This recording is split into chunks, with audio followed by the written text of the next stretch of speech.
Back in 1997, Doncaster wasn't just another English town, it had become one of Britain's hottest nightlife destinations.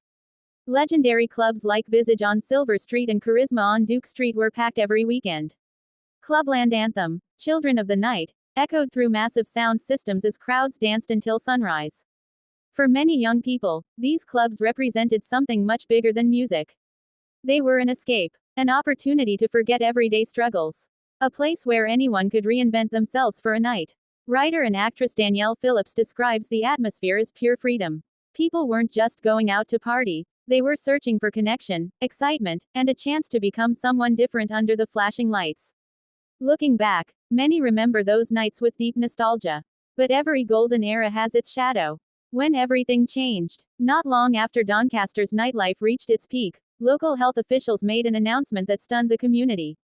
10 people had become infected in what would become the UK's first recognized heterosexual HIV cluster. At the time, HIV was still surrounded by fear, misinformation, and heavy social stigma. The local health authority issued a public warning after seeing a rise in HIV cases and pointed toward the city's nightclub scene as one possible factor behind the spread. Almost overnight, the atmosphere changed. The clubs that had symbolized freedom were suddenly linked with anxiety and public concern. The excitement that once defined Doncaster's nightlife became overshadowed by difficult conversations about responsibility, sexual health, and the hidden risks that many had never imagined. A story worth remembering. Nearly 20 years later, actress and playwright Danielle Phillips decided that this chapter of Doncaster's history shouldn't be forgotten. After interviewing around 30 local residents who experienced the era firsthand, she transformed their memories into a stage production called Children of the Night. The play follows a young woman named Lindsay Jenkins, whose life revolves around Doncaster's vibrant rave culture. Rather than simply retelling historical events, the production explores the emotions behind them, the excitement, the friendships, the freedom, and ultimately, the devastating consequences that affected so many lives. Phillips believes the story isn't just about HIV. It's about an entire generation searching for happiness while unknowingly facing dangers they didn't fully understand. As she explains, the era offered incredible personal freedom, but that same freedom also came with responsibilities that many people were never prepared for. Public reaction. The play resonated deeply with audiences.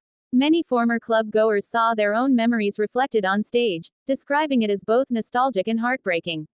Others praised the production for tackling a subject that had largely disappeared from public conversation. Instead of judging the people involved, it encouraged viewers to understand the social climate of the 1990s, a time when awareness around HIV was still evolving and misinformation remained widespread. For many, it became a reminder that history isn't only about statistics. It's about real people, real families, and lives forever changed. Final thoughts. Doncaster's nightlife was once a symbol of freedom, music, and youthful optimism.